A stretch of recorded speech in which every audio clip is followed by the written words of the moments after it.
In today's video, we're actually going to talk about mini cuts. Okay. Our thoughts on mini cuts for clients. Should you do them? Should you not do them? And what we would recommend to you guys. I'm Paul from ProPhysique.com. You never introduced me. Okay, whatever. This is Paul. This is Lauren. You guys know who the hell we are. If you're watching our channel, you know who we are. Tell them why we're wearing bank robbing clothes. Okay, so yeah, we're not gonna go rob a bank after this. It's actually 50 degrees in Florida, so we get to bust out our jackets for once. So excited to wear my Crush It I know, beanie. this is so like summer weather for people. It hides all year in my closet. Like, wear me, and I never wear it. So this is a really convoluted intro, but yes, it's cold out, we're in the garage, and there is no sun, so we are cold because we're pathetic Floridians. So mini cuts and our thoughts. Yes. We have a lot of clients who are females, me specifically, you also? I'm getting more and more females come in the bunches. I mean, it's pretty much, it's a female-dominated industry. 100%. And particularly my channel, and also now growing is his channel. So, mini cuts, what are our thoughts? We have a lot of clients who come to us and they just, I want to do a mini cut, I'm so uncomfortable, you know, this and that. And it's something I get a lot, and it's something that I try to explain to each client individually, but I figured address it to everyone because maybe you guys are thinking that too. And we've all been there. We've all maybe put on a little bit of extra weight that we don't want to, or maybe it was very fast, or whatever it is. But if you are somebody who has long-term goals, which should be everyone watching, then a mini cut is usually not appropriate. You have probably, I know, Debbie Downer, boo.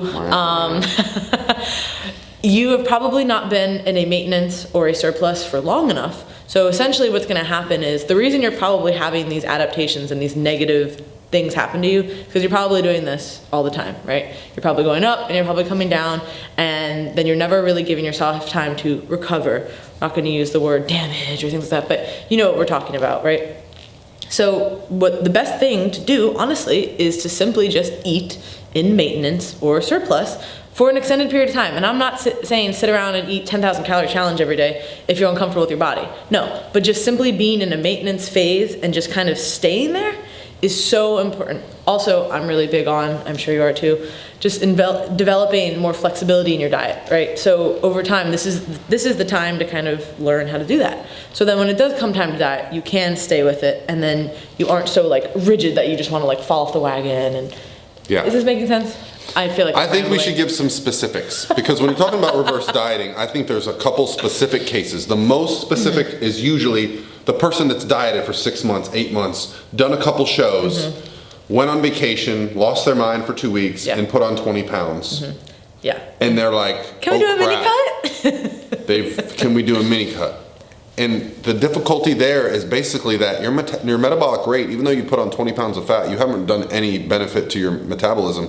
To lose weight, you're gonna have to go back to your prep macros from the end of prep, your prep cardio from the end of prep, and you're still not gonna lose any weight. Because remember at the end of prep when you weren't losing any weight? Well, these are more stubborn fat cells. So those are the two cases. And then the other case is going to be, I think, a serial or lifetime yo-yo dieter who just binge diets, binge stores fat, binge diets, binge stores fat. So they never let their metabolism reset because they're constantly in a caloric deficit.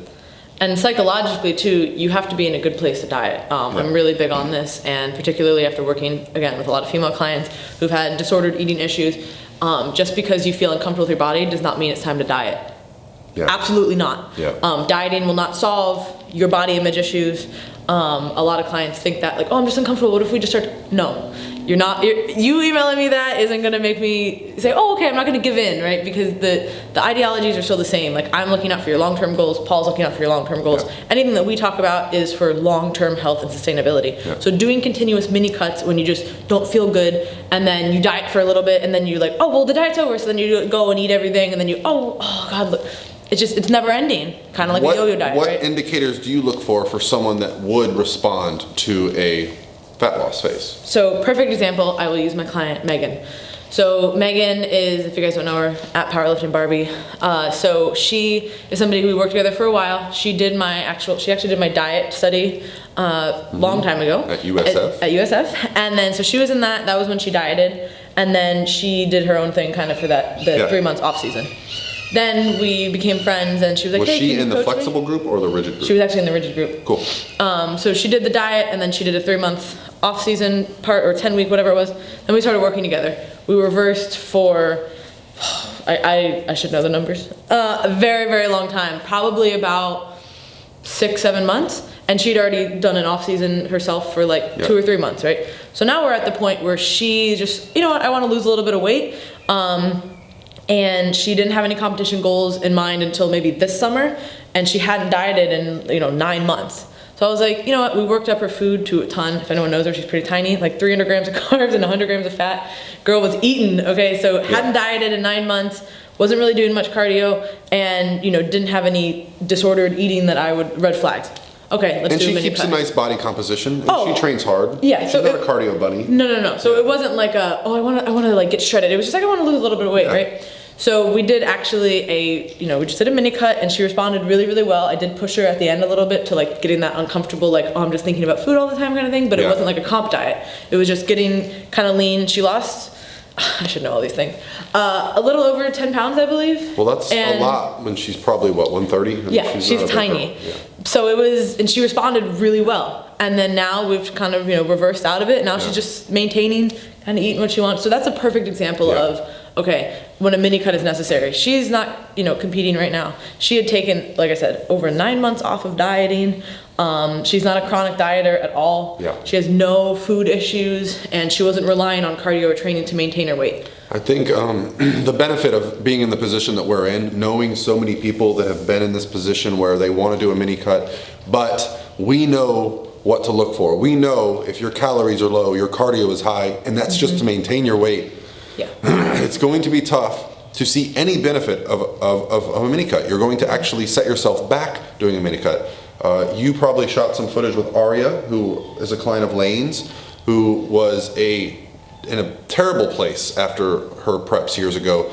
I have some clients now, and the benefit of knowing these people and being around them is actually seeing what happens when you do things the right way for a year or more, and then you get back into a normal place, even yourself. Yeah, I took 8 months off in a surplus, because I'm always in a surplus if I'm not dieting. In a surplus, and I lost a good amount of weight for my prep, and it worked. Even when I was at Boca, Eric Helms, he was down there, and he was like, I'm honestly really surprised that you lost the weight in that amount of time so consistently. Right. Just because I did have a large amount that I needed to hit in order to get my goal weight, but it continuously came off. I mean, prep was not easy, but it was because I took the 8 months off. Yeah.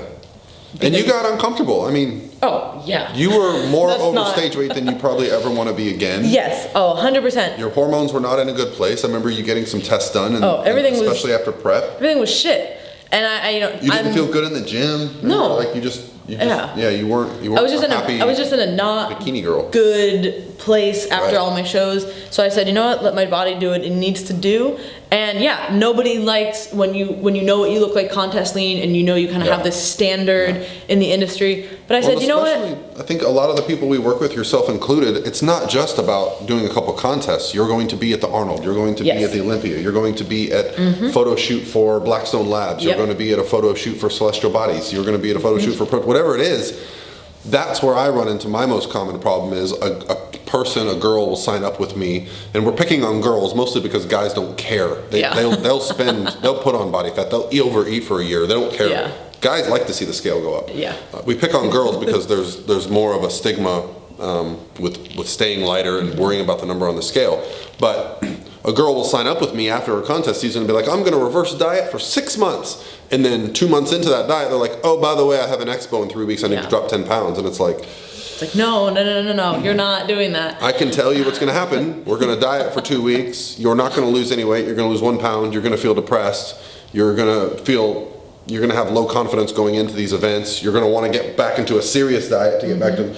It's just a bad cycle to be in. And what you don't even realize is most of you girls are pretty and gorgeous and have great bodies. And you're just comparing yourself to your stage lean self. Which most people don't like, by the way. Yeah. If you're at an expo, that's not what you need to have. You're at an expo. You're there to, Yeah, I was at the Arnold last year, at 150 pounds, which for my competing frame is a lot more. Remember last year at the Arnold, you had a photo shoot and you were all worried about it. Was that 2 years ago? 2 years ago. But yeah, I was also off season 2 years ago. Super worried about that photo shoot, and then like a month later you got the pictures, and you're like, oh my god, I love them.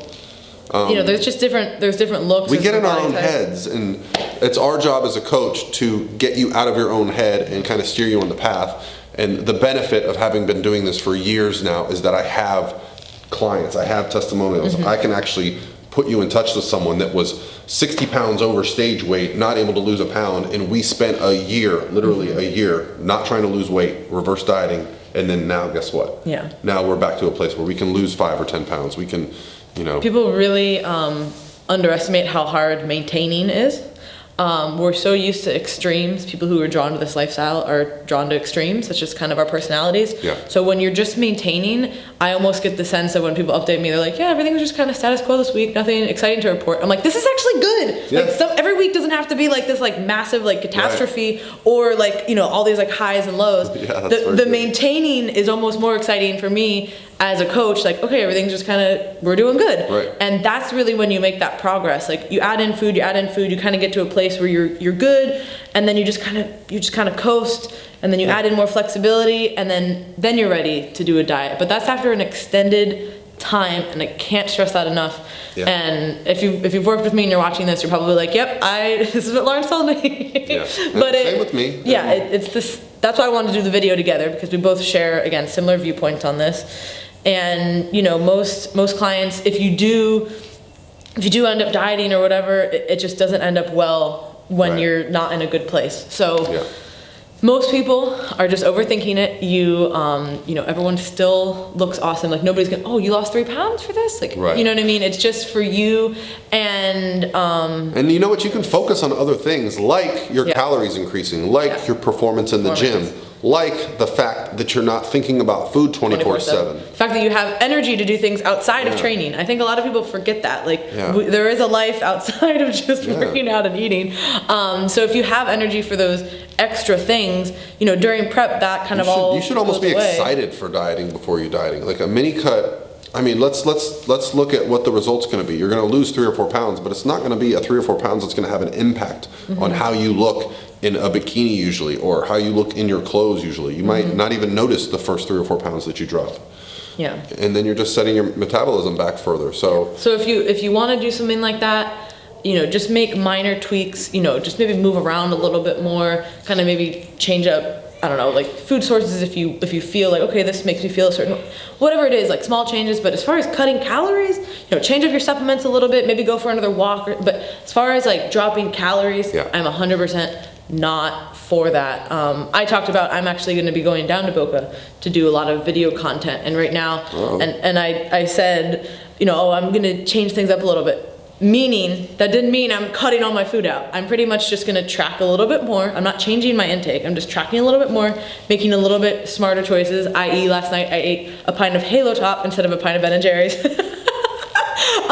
Change up my supplements a little bit, making sure I'm going for my daily walks. And that's what I'm doing to, look my best for the shoot. I am not dieting. This is not a contest shoot.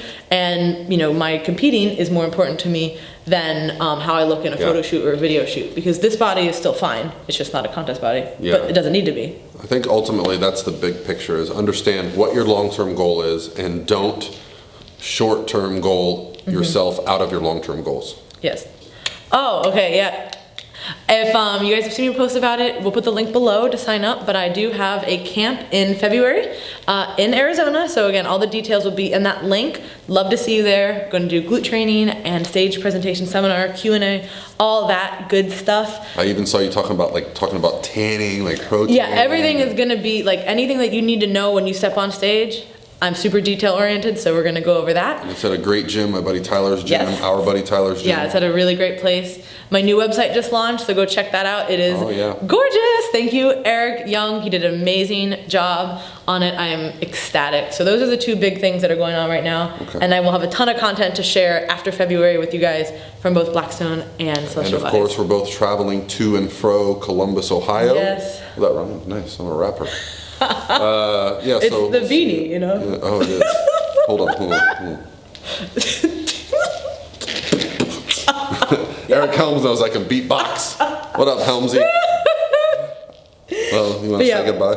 So thank you guys for watching, for putting up with our antics, and hopefully the message was really clear, our thoughts on this, and hopefully this can help you, maybe a friend, moving forward.